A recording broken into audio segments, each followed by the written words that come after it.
दोस्तों, आज हम आपको शूर्पणखा के बारे में बताएंगे। तो कौन है शूर्पणखा, आइए जानते हैं। दरअसल शूर्पणखा महान ऋषि विश्रवा और कैकसी की पुत्री थी और रावण, कुंभकर्ण और विभीषण की बहन थी।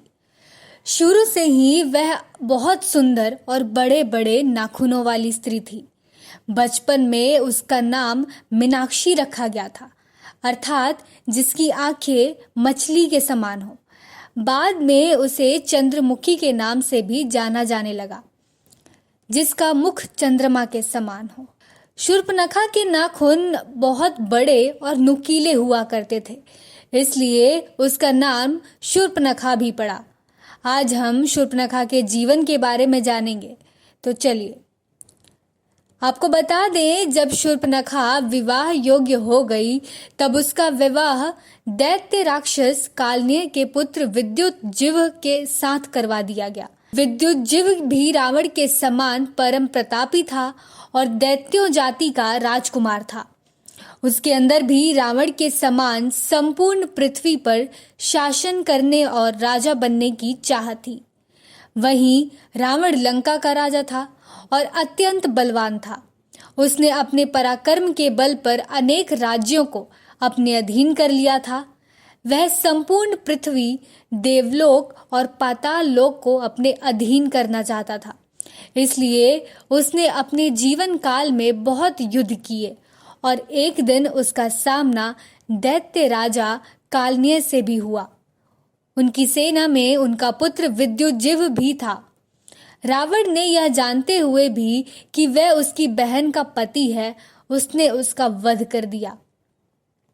और जब शूर्पणखा को विद्युतजिह्व की मृत्यु का समाचार पता चला तो वह अत्यंत क्रोधित हो गई। उसके अंदर रावण से प्रतिशोध लेने की अग्नि धधक रही थी। तभी इसी प्रतिशोध की अग्नि में उसने रावण को श्राप दिया था कि उसकी मृत्यु का कारण वही बनेगी। और जैसा कि आप जानते ही हैं आगे क्या हुआ। चूंकि रावण ने भगवान ब्रह्मा, विष्णु और शिव की कठोर तपस्या करके अनेक वर प्राप्त किए थे, इस कारण उसे वरदान था कि उसकी मृत्यु किसी देवता, राक्षस, दैत्य, दानव, असुर, गंधर्व, किन्नर, सर्प, यक्ष, गरुड़, नाग और गिद्ध से नहीं होगी। शूर्पणखा भी एक राक्षस थी, तो वह भी रावण को नहीं मार सकती थी।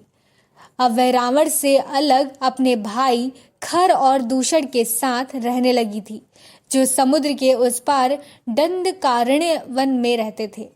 एक बात यह भी कही जाती है कि अपने भाई रावण की मृत्यु के बाद शूर्पणखा ने भगवान विष्णु की गहन तपस्या की और उन्हें अगले जन्म में अपने पति के रूप में मांगा। भगवान विष्णु ने उसे यह वरदान दिया कि अगले जन्म में जब भगवान विष्णु कृष्ण रूपी अवतार में इस धरती पर आएंगे तब उनकी 16,000 पत्नियों में एक शूर्पणखा भी होगी। तो दोस्तों, कैसा लगा आपको हमारे ये वीडियो? हमें कमेंट बॉक्स में जाकर ज़रूर बताएं। तब तक के लिए हमारे चैनल को लाइक, सब्सक्राइब और शेयर करना ना भूलें। धन्यवाद।